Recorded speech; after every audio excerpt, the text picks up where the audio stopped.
뛰어남은 그들보다 더욱 아름다운 이름을 기업으로 얻으심이니.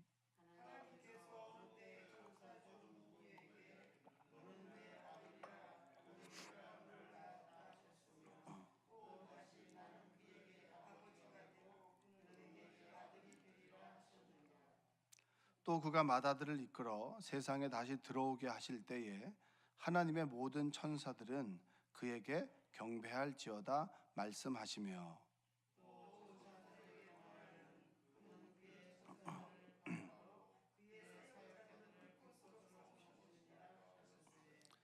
아들에 관하여는 하나님이여 주의 보좌는 영영하며 주의 나라의 규는 공평한 규이니이다.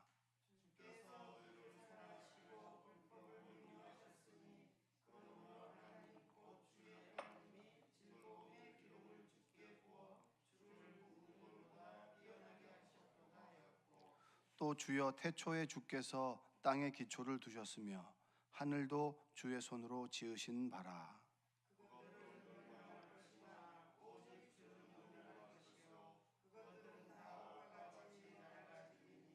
의복처럼 갈아입을 것이요 그것들은 옷과 같이 변할 것이나 주는 여전하여 연대가 다함이 없으리라 하였으나.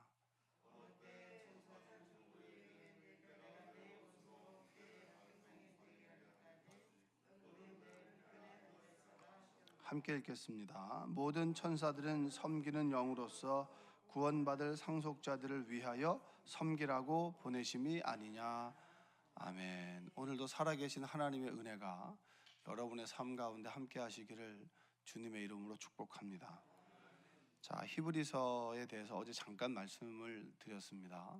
수신자와 저자를 알 수 없는 책인데 이 주옥 같은 말씀들이 있습니다. 근데 사실은 좀 읽어나가기는 좀 딱딱하고 좀 어렵습니다. 구약의 어떤 말씀들을 많이 인용하기도 하고, 그리고 단어가 좀 어렵긴 하지만 이 말씀이 굉장히 우리에게 위로가 되고 소망이 되고, 그리고 주제는 하나예요. 오직 예수 그리스도입니다. 예수님을 바라보게 만들고 또 예수님을 묵상하게 하고 또 예수님을 다시 한번 우리의 삶 속으로 끌어오는 말씀이 히브리서입니다. 예수님을 믿는 것으로 인해서 유대교인들에게 핍박을 당하고, 그리고 로마로부터 죽음의 위협을 당하는 사람들, 그리고 예수 그리스도를 부인하면 살려주는 그 배교의 위험 가운데 있을 때에 오직 예수님을 바라보십시오. 오직 예수님을 기억하십시오. 예수님께서 당신과 함께 있습니다라고 하는 것이 어떻게 보면 그 히브리서의 주제를 좀 간략하게 이야기할 수 있는 겁니다. 자, 오늘 4절부터 보면 예수님께서 어떤 분이시냐, 너희들이 믿는 예수님께서 어떤 분이시냐라고 할 때 아주 비교 대상 하나가 나옵니다. 천사. 현재 이렇게 미국이나 이런 데서 보면은 그 사탄을 숭배하는 종교도 있다고 하지만 사실은 그것은 좀 일반적이지 않습니다. 사탄의 유혹에 넘어가서 우리가 살아가긴 하지, 우리 주변에 사탄을 숭배한다거나 그런 사람들은 뉴스로만 봤지 듣지는 못했습니다. 여러분들도 그럴 거라고 저는 생각을 하는데, 근데 이제 과거에 이제 이 히브리서가 쓰여질 초기 기독교만 해도 천사들을 좀 숭배하는 사람들이 있었습니다. 여러분들은 천사들을 예배 대상으로 삼진 않으시죠? 그렇죠? 주님도 잘 안 믿는 마당에 천사를 잘 믿겠습니까만은 천사를 예배 대상으로 섬기는 사람들이 있었습니다. 그들에 대해서 자, 너희들이 믿는 천사, 그 천사보다 예수 그리스도는 비교할 수 없이 높다. 이것을 오늘 4절부터 14절까지 이야기를 해주고 있습니다. 모세가 율법을 받았다. 그리고 사도행전 7장 53절에 보면 모세는 천사들을 통해서 율법을 받았다라고 이렇게 증언하고 있는데, 너희는 천사가 전한 율법을 받고도 지키지 아니하였도다 하니라. 사도행전에서 하나님의 율법을 모세가 어떻게 받았을까라고 했을 때 천사들을 통해서 율법을 받았다. 그러니까 성경에는 천사에 대한 이야기가 꽤 많이 나옵니다. 우리가 잘 아는 익숙히 들었던 그런 성경의 이야기들을 봐도 천사 이야기는 많이 나오죠. 마리아에게 가브리엘 천사가 예수의 탄생 소식을 전해주게 됩니다. 성령으로 잉태하게 될 것이다라고 하는 것을 이야기해 주죠. 한번 생각해 보세요. 제가 말하는 것에 따라서 다니엘에게는 미가엘 천사가 나타났습니다. 그리고 하갈을 구한 것도 주의 누구죠? 천사죠. 천사. 주의 누구냐면 여러분 천사라고 하시면 돼요. 주의 누구라고요? 네. 아브라함에게 나타난 것도 주의 누구요? 예, 주의 천사. 그러니까 성경에는 구약에는 천사에 대한 이야기가 많이 나옵니다. 유월절에 이스라엘 사람들을 보호한 것도 주의 누구죠? 주의 천사. 패스오버, 피를 발라놓으면 패스오버 하는 거죠. 자, 그리고 야복 강가에서 야곱과 씨름했던 존재도 누구예요? 천사예요, 천사. 그러니까 여러분 성경에 보면은 천사들이 많이 나오죠. 천사들은 우리보다 어떻게 됩니까?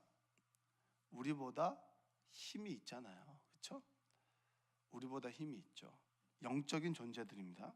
자, 히브리인들은 천사를 하나님이 지은 존재들 중에서는 가장 으뜸으로 이렇게 생각을 했습니다. 그래서 거의 하나님과 비슷한 존재로 더러더러 생각하는 사람들이 많았습니다. 그래서 천사를 예배 대상으로, 천사를 섬기는 사람들이 참 많이 있었는데 히브리서의 기자는 그렇게 얘기하는 거예요. 천사 아니다. 오직 예수 그리스도. 할렐루야. 우리가 믿는 대상과 우리가 예배할 대상은 누구시죠? 예수 그리스도. 우리는 하나님을 예배하죠. 누구를 통해서 예배합니까? 예수 그리스도를. 누구의 도움으로? 성령 하나님의 도움으로 하나님을 예배합니다. 그래서 삼위일체 하나님을 예배하게 되죠. 자, 4절과 5절에 보면 히브리서의 기자가 이렇게 얘기를 합니다. 천사들보다 예수님은 탁월한 이름을 얻으셨습니다. 자, 4절 5절 한번 읽어보겠습니다. 시작. 그가 천사보다 훨씬 뛰어남은 그들보다 더욱 아름다운 이름을 기업으로 얻으시니 하나님께서 어느 때 천사들 누구에게 너는 내 아들이라 오늘 내가 너를 낳았다 하셨으며 또다시 나는 그에게 아버지가 되고 그는 내게 아들이 되리라 하셨느냐. 이제 시편의 말씀을 인용하죠. 시편의 말씀을 인용하면서 천사 보고 하나님께서 아들이라고 하셨습니까? 왜 아들? 왜 아들은 예수 그리스도죠. 그러니까 여러분이 믿는 천사들, 여러분이 믿는 예배 대상들이 하나님께서 아들이라고 명명하셨습니까? 아닙니다. 오직 하나님께서 아들이라고 명명하신 분은 예수 그리스도입니다. 이 얘기는 뭐예요? 우리의 믿음의 대상이 좀 분명해야 된다. 오직 예수 그리스도를 믿는 여러분들 되시기 원합니다. 근데 이게 좀 신앙생활 하면서 예수 그리스도하고 예수 그리스도를 믿는다라고 하는 게 좀 안 와닿는 사람들이 많아요. 꽤 하나님으로부터 무엇을 이루길 원하지 예수 그리스도께서 나의 뭔가를 해결해 주신다, 이것을 잘 매치하시는 그 분들이 그렇게 많지 않은 것도 사실입니다. 그러나 우리가 예수 그리스도를 통해서 하나님을 알게 되고 예수 그리스도를 통해서 죄사함을 얻게 됩니다. 할렐루야.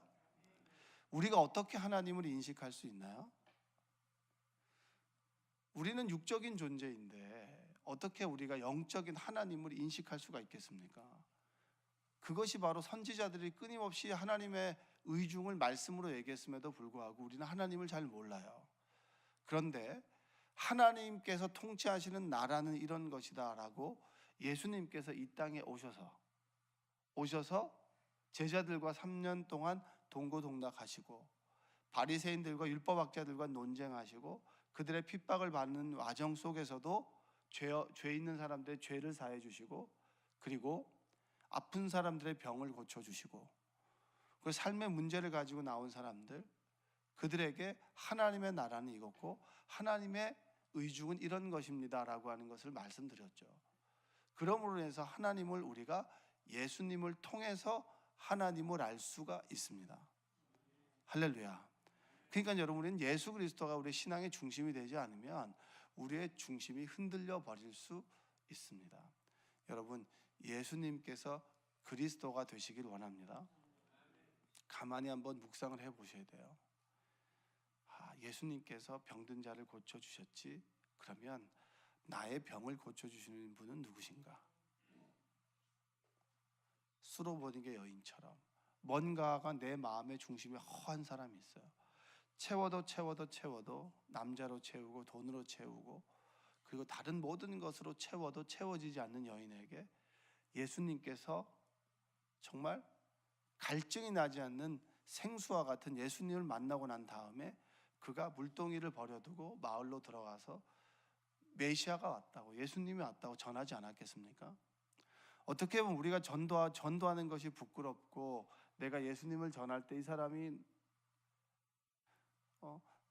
나에게 조금 나를 거부하거나 내 말을 듣지 않았을 때 내가 자존심이 상하는 것은 내 자존심보다 예수님을 덜 사랑하기 때문입니다. 내가 예수님을 정말로 사랑하고 예수님을 믿는다면 우리는 예수님을 전하는 게 부끄럽지 않아요. 처음에 전도할 때 제면 쭈뼛쭈뼛하죠. 그런데 하나님의 은혜를 날마다 깨닫고 그 은혜가 나에게 쌓이게 됐을 때는 예수님을 이야기하는 것이 부끄럽지 않습니다. 예수님의 이야기를 듣지 않는 사람이 안타까울 뿐이에요. 여러분이 그러한 마음 갖게 되시기를 원합니다. 하나님께서 나를 사랑하신다. 그리고 예수님께서 내 마음에 계셔서 내가 참 기쁘다, 감사하다. 여러분, 수많은 종교들 중에서 여러분이 예수님을 믿는 것이 얼마나 감사합니까? 여러분, 끊임없이 우상을 만들잖아요. 끊임없이 돈이 우상이 되고 우상에게 절하는 사회, 권력과 명예, 또 자식이 우상이 되고 자식의 성공의 모든 우선순위를 갖다 바치는 그런 우리 세대의 사람들을 보면서 우리가 예수님을 나의 전부로 여기고 예수님을 믿는다라고 하는 것만큼 감사한 것은 없어요. 여러분의 신앙의 중심이 좀 교정되는 은혜가 있기를 원합니다. 자, 계속 얘기하는 거예요. 7절 한번 볼까요? 7절, 또 천사들에 관하여는 그는 그의 천사들을 바람으로 그의 사역자들을 불꽃으로 삼으시느니라 하셨으되. 자, 천사들은 예배의 대상이 될 수가 없어요. 하나님께서 천사들을 부리신단 말이에요. 예수님께서 천사들을 부리시지 천사가 예수님을 부리는 게 아니에요. 여러분들 누구를 믿겠습니까? 천사를 믿습니까? 아니면 예수를 믿습니까? 히브리서 저자가 얘기를 하는 거예요. 너희들 천사를 믿는 게 아니야. 예수 그리스도야. 그분께서 천사들을 만드셨어. 피조물을 섬기는 것이 아니라 창조주를 섬기고 그리고 스스로 존재하시는 하나님을 섬기는 여러분들 되시기 원합니다. 자, 계속해서 천사와 예수님을 비교하는 거예요. 8절에 보니까 아들에 관하여는 하나님이여 주의 보좌는 영영하며 주의 나라의 규는 공평한 규이니이다. 한마디로 얘기하면 예수님은 하나님의 보좌에 앉으셨다는 거예요. 9절, 주께서 의를 사랑하시고 불법을 미워하셨으니 그러므로 하나님 곧 주의 하나님이 즐거움의 기름을 주께 부어 주의 동료들보다 뛰어나게 하셨도다. 자, 그리스도는 천사들보다 훨씬 높다. 자, 그리고 10절, 주여 태초에 주께서 땅의 기초를 두셨으며 하늘도 주의 손으로 지으신 바라. 주님께서 천지 만물을 만드셨다. 여러분이 눈에 보이는 육신으로 보이는 그 사람이 사람이 아니라 하나님께서 인간의 몸을 입으신 하나님이다. 근데 왜 너희들은 하나님을 믿지 않고 하나님께서 만든 피조물에 예배하고 피조물의 목숨을 거느냐? 이 얘기를 계속해서 얘기해주고 있는 거예요. 여러분들이 예수 그리스도가 여러분의 신앙의 중심이 되십니까? 제 예수 그리스도가 자꾸 안 다가오잖아요. 우리에게 안 다가와요. 안 다가오는 이유가 뭔지 아십니까? 정말 예수님을 여러분 사랑하고 싶죠. 예수님의 고난에 정말 동참하고 싶으신데 이게 잘 안 되죠. 예수님은 예수님으로 아프고 나는 예수님과 상관없는 삶을 살아가지 않습니까? 이게 만나는 시점이 있어요. 예전에는 사순절만 되면 그렇게 예수님의 고난을 제가 묵상했는데 고난의 묵상이 잘 안 되더라고요. 왜냐하면 예수님의 삶과 내 삶이 만나는 접점이 없어요. 근데 만나게 되는 접점이 어디인 줄 아십니까? 예수님의 고난 속으로 내가 쏙 들어갈 때, 내가 예수님처럼 고난을 당할 때, 내가 말씀을 그대로 따랐음에도 불구하고 내 삶에 억울한 일이 찾아오고 사람들로부터 손가락질을 받을 때, 난 그냥 내 삶을 열심히 살았을 뿐인데 사람들이 날 손가락질하고 욕할 때, 그리고 다른 사람들보다 나만 힘들다고 느껴질 때가 있어요. 정확하게 얘기하자면 우리가 어떤 사람인지를 알게 되면 예수님의 고난이 내 속으로 쏙 들어옵니다. 내가 구원을 받아야 될 만한 사람이다. 우리는 스스로 썩 괜찮은 사람이다. 썩 괜찮은 사람이기 때문에 남들을 정죄하고 비판해요. 도덕적으로나 그리고 윤리적으로 괜찮은 사람이다. 드러나고 드러나지 않고의 차이일 뿐이에요. 여러분들은 굉장히 고상한 척 사람들에게 보일 수 있지만 우리가 그 마음의 중심을 딱 열어서 보면 우리는 정말 죄 가운데 살아가는 사람이라고 하는 것을 깨닫는 그 순간에 우리는 예수님의 고난과 만나게 되는 거예요. 이게 이해가 되십니까? 저는 상당히 이 문제에 대해서 많이 고민했었어요. 왜 성경의 말씀이 나에게 말씀으로 들어오지 않을까? 왜 성경의 인물과 내가 만나지 못할까?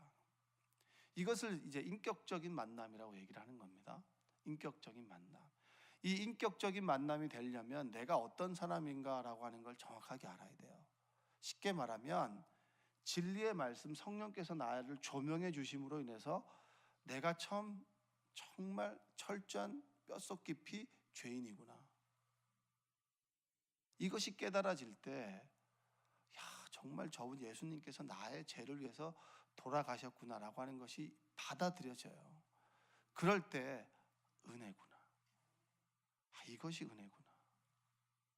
근데 사람들은 스스로 굉장히 도덕적으로 괜찮다라고 생각하니까 이 말씀을 그냥 제3자의 입장에서 보는 거예요. 예수님 그리고 히브리 사람들. 그건 그들에게 준 말씀이지 나에게 준 말씀이 아니에요. 그 말씀이 나에게 온다라고 했을 때는 나는 정말 철저한 죄인이구나. 우리가 회개하고 통회하고 자복하는 그 시점이 여러분의 삶 속에 찾아와야 이 말씀이 나에게 유익이 되는 겁니다. 여러분들이 그러한 은혜가 있기를 주님의 이름으로 축복합니다. 자, 예수님께서 겟세마네 동산에서 기도하신 후에 제사장이 보낸 무리들에게 붙잡혀 가실 때 베드로가 칼을 빼들고 이제 말고의 그 부하의 귀를 잘라버리죠. 그때 예수님께서 뭐라고 하신 줄 아십니까? 마태복음 26장 53절에 보면 너는 내가 내 아버지께 구하여 지금 12군단 더 되는 천사를 보내시게 할 수 없는 줄로 아느냐. 12군단이라고 하는 것은 여러분 어떻게 생각하면 되냐면 로마가 세계를 지배할 때 보다 많은 숫자, 그 정예 부대보다 조금 많은 숫자가 12군단이에요. 그 군단들을 내가 부릴 수 있다. 그 천사들을 부릴 수 있는 사람이 나다. 너희들이 나를 잘 모른다. 자, 그리고 마태복음 17장 4절에 보면 그 변화산에서 예수님께서 변화하실 때의 내용입니다. 베드로가 예수께 여쭈어 이르되 주여 우리가 여기 있는 것이 좋사오니 만일 주께서 원하시면 내가 여기서 초막셋을 짓되 하나는 주님을 위해 하나는 모세를 위해 하나는 엘리야를 위해 짓다. 모세는 모세오경을 얘기하고 그 토라를 율법서를 얘기하는 겁니다. 그 엘리야는 선지자, 그러니까 구약을 대표하는 사람들. 초막셋을 짓겠습니다. 그때 뭐라고 했냐면 예수님께서 말할 때 호련히 빛난 구름이 그들을 덮음에 구름 속에서 소리가 나서 이르시되 이는 내 사랑하는 아들이요 내 기뻐하는 자니 너희는 그의 말을 들으라. 예수님께서 누구시냐? 내 사랑하는 자다. 내 사랑하는 아들이다. 자, 너희들이 정말 믿음의 대상이 누구냐라고 했을 때 예수 그리스도다. 그러면서 결론적으로 저는 마태복음을 통해서 결론을 좀 내리고 싶은데 뭐냐면 마태복음 17장 8절에 변화산에서 제자들이 예수님을 경험하고 난 다음에 뭐라고 고백하냐면 제자들이 눈을 들고 보매 오직 엘리야와 모세는 사라지고 변화산에서 누구만 남았냐면 오직 예수 외에는 아무도 보이지 아니하니라. 누구만 보인다 그랬어요? 구속한 주만 보이도다. 세상과 나는 간 곳 없고 오직 구속한 주만 보이도다. 여러분, 예수님을 바라보는 여러분들 되시기 원합니다. 우리가 흔들리는 것은 우리의 시선이 흔들리기 때문이에요. 우리의 중심이 예수 그리스도 위에 있지 않기 때문입니다. 내가 철저한 죄인이고 내가 예수님을 통해서 구속함을 얻은 죄인이라고 하는 인식이 날마다 더 깊어지지 않고 그 은혜를 깨달아지지 않는다면 여러분, 우리는 예수님을 바라볼 수가 없어요.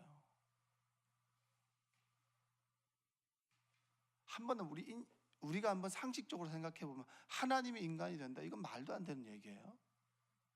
근데 하나님이 인간이 되셨는데 그분의 죽음이 나와 굉장히 밀접해요.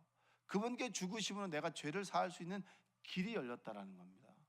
근데 그 길을 나의 길로 받아들이는 사람이 있고, 그리고 다른 사람의 길로 받아들이는 사람이 있습니다. 예수님께서 죽으심의 그 십자가가 나의 삶으로 쏙 들어오게 될 때 우리는 정말 자유함을 느낄 수 있게 돼요. 구원의 기쁨을 누릴 수 있게 됩니다. 여러분들 중에는 종교적인 의식이나 종교적인 어떤 고정관념을 가지고 있는 분들이 있어요. 목사는 이래야 돼, 그리고 교회 다니는 사람들이 이래야 돼. 그런 소리를 듣기 싫어하면서도 그런 이야기를 하는 사람들이 많아요. 그런 것을 다 접어두고 중요한 것은 뭐냐면 주님께서 나의 죄를 대신하셨고 죽으심으로 인해서 하나님의 의로우심이 나에게 임했다. 할렐루야. 그래서 나는 의로운 존재가 됐다. 의롭다 여겨주시는데 중요한 건 내 속에는 죄의 습성들은 그대로 있다. 그래서 하나님께서 자녀들을 하나님의 자녀로, 하나님의 성품으로 만들어 가시기 위해서 끊임없이 나를 다루어 가신다. 그게 우리가 성화되는 과정 아닌가요? 여러분, 여러분의 시선이 마귀에게 집중하지 마십시오. 성경은 마귀에게 집중하라고 얘기하지 않아요. 예수 그리스도, 하나님께 집중하라고 하지 마귀에게 집중하라고 하지 않아요. 천사는 우리를 섬기기 위해서 보낸 자고 돕는 자이지 그는 예배의 대상이 될 수는 없습니다. 자, 그렇다면 우리가 늘 바라봐야 되는 분은 누굽니까? 예수 그리스도. 할렐루야. 오직 여러분의 모든 인생의 답이 예수 그리스도가 되시기를 주님의 이름으로 축복합니다. 여러분이 날마다 고백하고 만나야 되는 분이 예수 그리스도이기를 주님의 이름으로 축복합니다. 여러분, 예수 그리스도를 통해서 뭔가를 얻으려고 하지 마시고 예수 그리스도를과 동행하는 삶을 살아가시길 원합니다. 예수님을 믿는다고 하지만 끊임없이 명예를 추구하는 사람들이 많아요. 드러내려고 하는 사람들, 드러내려고. 자꾸 자기 이름 드러내. 뭐 하나 차지하려고 하고, 뭔가 좀 높아지려고 하고, 나를 좀 알아주길 원하고. 여러분, 그런 거 하지 마세요. 그런 거 하지 마시고 오직 하나님께 받은 은혜만 간직하고 살아가십시오.